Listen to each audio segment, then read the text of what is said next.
Hey everyone, and welcome to this deep dive made just for you, Vintage Car Chronicles fans out there listening on Spotify, Deezer, Apple Music, and YouTube. Yeah. Today, we're going to shift gears Uh-huh. and dive headfirst into the world of drifting. Oh, yeah. And not just any drifting, we're talking about the legend himself, Yeah. Keiichi Tsuchiya, the Drift King. The Drift King, that's right. And I think a lot of people, might know him from like Initial D or movies like Fast and Furious. Exactly. But we're going deeper than that. Way deeper. Yeah, we're going to uncover the real story behind this guy, his whole racing career and how he basically took drifting from this like niche technique to a global phenomenon. Yeah. I always think about it, it's kind of like Elvis didn't invent rock and roll, Right. but he brought it to the world. Yeah. Yeah. And I think Tsuchiya's story has that same kind of energy to it. Yeah, absolutely. So buckle up, because we're going to break down the man behind all that tire smoke. That's right. And speaking of breaking things down, Yeah. let's make sure we're all starting on the same page. You see, drifting's more than just sliding around for the fun of it. Okay, yeah. It's actually this super skilled technique that takes a ton of control and precision. Okay, so that's what always gets me. Yeah. How can you be faster by intentionally, losing grip? It seems counterintuitive. Yeah, it definitely seems that way, right? Yeah. But imagine you're taking a corner at speed, right? Yeah. Most drivers, they want as much tire contact as possible to keep control, keep it safe. Right. Drifting flips that on its head. It's about breaking that traction on purpose.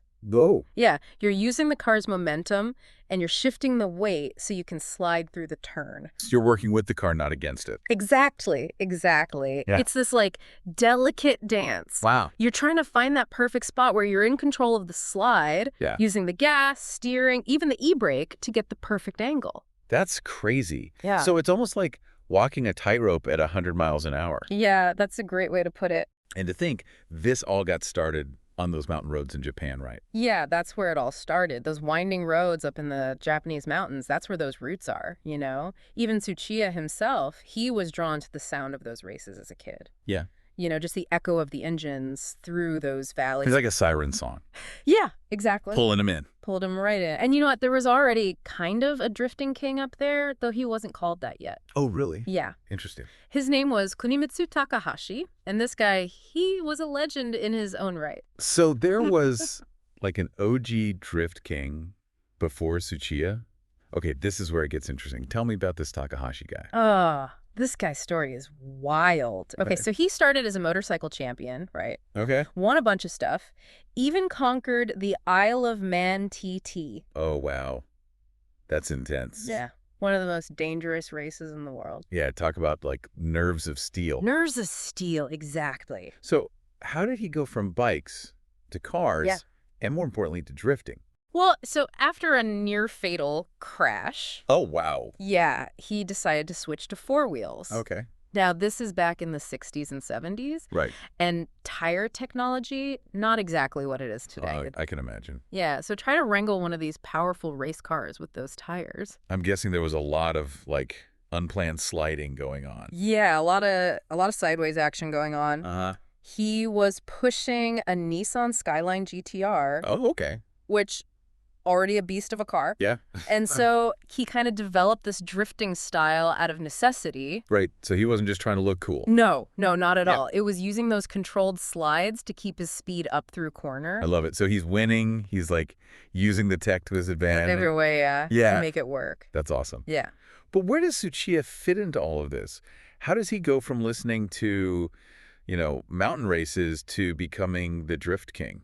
All right, so picture this. Okay. A young Tsuchiya sees Takahashi drifting for the first time Whoa. at Fuji Speedway. Okay. It's like a light bulb goes off. Oh, wow. It sparks this obsession. It's like seeing your favorite band live for the first time. Right. And you're like, that's it. I have to do this. That's it. And that's exactly what he did. So inspired by Takahashi, right? Yeah. He starts practicing in secret, honing his craft for years before he ever challenges anybody. That's dedication. Dedication, man. Years on those back roads, not for fame, but for the pure mastery of the skill. That's so cool. Not about the flash, about pushing himself in that car to the absolute limit. Wow. I'm seeing a theme here. Both these guys, they weren't about just style. They were about pushing the boundaries of what's possible. Absolutely, pushing those boundaries. So what kind of cars did Tsuchiya use to get his drift on? Was he behind the wheel of some crazy, powerful monster? Yeah, good question. Well, he drove a bunch of cars over the years, but the one that's like, basically became his trademark. Yeah. And synonymous with drifting itself is the Toyota AE86, or better known as the Hachi-Roku. The Hachi-Roku. Okay. It wasn't like a powerhouse, Okay. but its balance and responsiveness made it perfect for his drifting. It's the underdog, I right? had a little car that could. Yeah.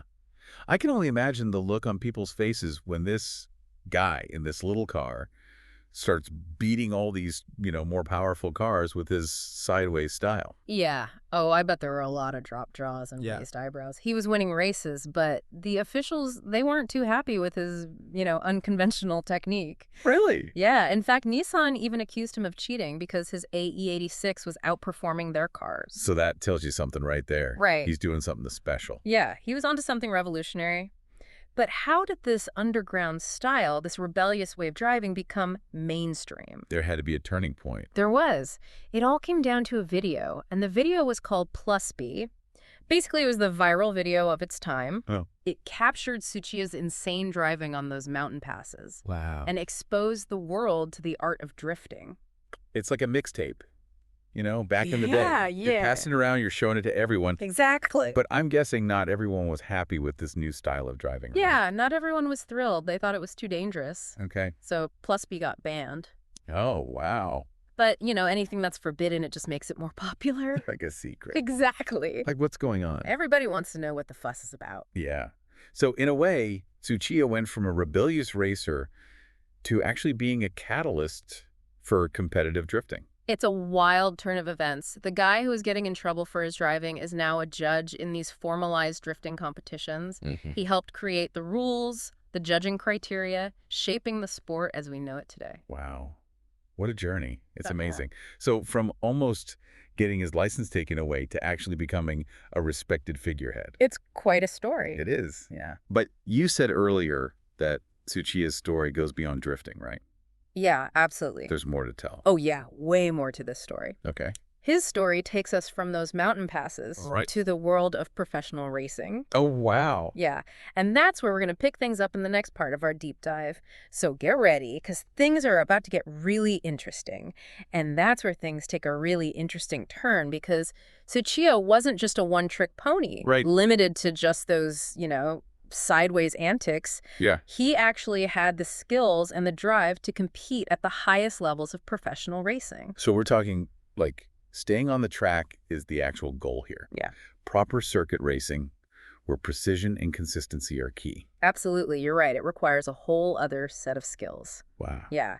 He raced in national championships, touring car series. Wow. He wasn't afraid to get behind the wheel of anything, from nimble Honda Civics to those powerful Nissan Skyline GTRs. Wow. That's impressive. Yeah. So going from like tire smoking drifts to this calculated precision of like circuit racing. Right. It's like a dancer who can also pull off some serious martial arts moves. Yeah, that's a great analogy, actually. Yeah. And this is where his story kind of comes full circle, back to his drifting idol, Kunimitsu Takahashi. Okay. Remember how Tsuchiya was inspired by him?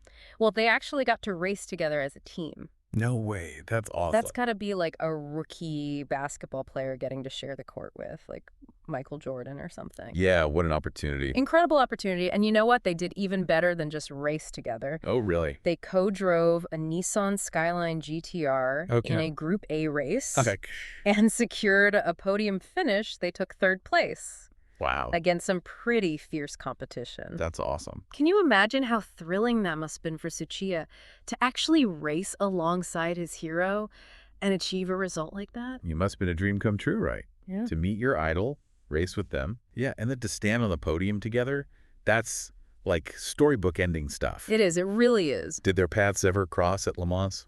They did, actually, back in 1995. Wow. They teamed up again, this time driving a Honda NSX GT2 at Le Mans. Okay. Which, as you know, is one of the most demanding and prestigious endurance races in the world. Oh, yeah. Le Mans is the ultimate challenge. Absolutely. It's not just about speed. It's about strategy. Yeah. Endurance. Teamwork. The whole thing. Did they conquer Le Mans together? Well, they might not have won overall, But they did achieve something pretty incredible. Wow. They won their class. Oh, wow. And not by a small margin either. They finished a full 2 laps ahead of the second-place Callaway Corvettes. Oh, wow. Yeah, it was a clear demonstration of their combined talent and experience. That's an amazing accomplishment. I mean, to win your class at Le Mans is really a testament to their skill and precision. Absolutely. Didn't Tsuchiya also participate at Le Mans with Toyota in 1999? Ah, you're talking about the Toyota GT1. Yeah, a car specifically designed to win Le Mans. It was designed to win. It was, and Tsuchiya was part of the driver lineup. Right. Alongside Ukyo Katayama and Toshio Suzuki. Yeah, I remember following that race. It was so intense. Oh, yeah. I mean, they were leading for a good chunk of it, right? Victory seemed within reach. It was a nail-biter, for sure. Yeah. They led for a significant portion and looked like they were on track for that historic win. Right. But with just a few hours to go, Oh, no. and only a handful of laps remaining, disaster struck. They suffered a tire puncture. Oh, man, after 24 hours. Yeah. Of just pushing themselves. Yeah. And the car to the limit. To the absolute limit. To have it all slip away like that. I know. It must have been devastating. It was a crushing blow, no doubt. Yeah. But even with that setback, they still managed to finish second overall. Oh, wow. Okay. Yeah, and Tsuchiya's performance throughout those grueling 24 hours was really a testament to his ability to compete at the highest level of motorsport. Yeah, so from achieving a class win with his idol to almost conquering Le Mans overall. Right. It's clear that Tsuchiya's career is full of, like, incredible achievements. Absolutely. He wasn't just a drift master, he was a truly versatile and skilled racer. Absolutely. His story really showcases his dedication, his talent, and this remarkable ability to adapt to different styles of racing. Yeah. He embodies that spirit of pushing boundaries and finding speed in unexpected ways. I love it, and let's not forget his influence on pop culture. Right. We touched on Initial D and the Fast and the Furious earlier. Yeah. Can you tell us more about his connections to those? Well, he was a consultant for the Initial D anime series. Okay. Which, revolves around street racing and drifting in Japan. Yeah. And there are even rumors that the main character, Takumi Fujiwara, is loosely based on Tsuchiya himself. Interesting. So it's almost like a fictionalized version of his journey. Right. Taking those mountain road battles and turning it into, like, a global phenomenon. What about his involvement in the Fast and the Furious, Tokyo Drift? In that movie, he did more than just advise. He was deeply involved as a stunt coordinator. Oh, wow. Even a stunt driver. That's so cool. And he also had a cameo appearance as a fisherman. Of course. Which is, kind of a funny nod back to his roots. What a full circle moment. Yeah. From being inspired by a racing legend to inspiring countless young drivers through anime and movies. Yeah. Tsuchiya's impact extends way beyond the racetrack. He's like a cultural icon, shaping the way people view cars and driving. Absolutely. His story is really a remarkable testament to the power of passion and dedication. Yeah. Starting from humble beginnings on those Japanese mountain roads and rising to become a champion. Yeah. A legend and an inspiration to many. From those winding mountain passes to the podium at Le Mans. Right. And even a cameo in Hollywood. This deep dive has been an incredible journey through the life and legacy of Keiichi Tsuchiya. It has. But beyond the victories and the fame, what can we learn from his story? What makes him more than just a skilled driver? It strikes me that Tsuchiya's story isn't just about cars or racing, It's about this, like, relentless pursuit of mastery. Like, he was always pushing those boundaries, always finding his own path, even when it went against the grain. Yeah. It takes courage. It does. It really does. What I find fascinating is that he wasn't afraid to be different. No. He embraced a style that, like, a lot of people saw as reckless and turned it into this art form, this skill. He didn't just win races. He, like, challenged the definition of what it meant to be a skilled driver. He really did. And he never stopped learning, never settled, right? Yeah. He went from those mountain roads to professional circuits, right? From mastering drifting to conquering endurance racing. Yeah. He was always evolving, pushing himself. Absolutely. It reminds me of that saying, like, the only way to do great work is to love what you do. And you can tell that Tsuchiya had that deep passion for pushing those cars to the limit. Absolutely. And that passion is contagious, and it's what inspired so many people around the world. Yeah, it's true. And I think it's important to remember that he wasn't just winning these races. He was like igniting a movement. Yeah. Showing people a new way to think about driving, to express themselves through cars. Yeah. And he did it with this humility. Mm-hmm. This like down-to-earth quality that makes him so relatable. All right. It's like he never let the fame or the titles get to his head. No, not at all. He was just Keiichi Tsuchiya, the guy who loved to drive. That's a great way to put it.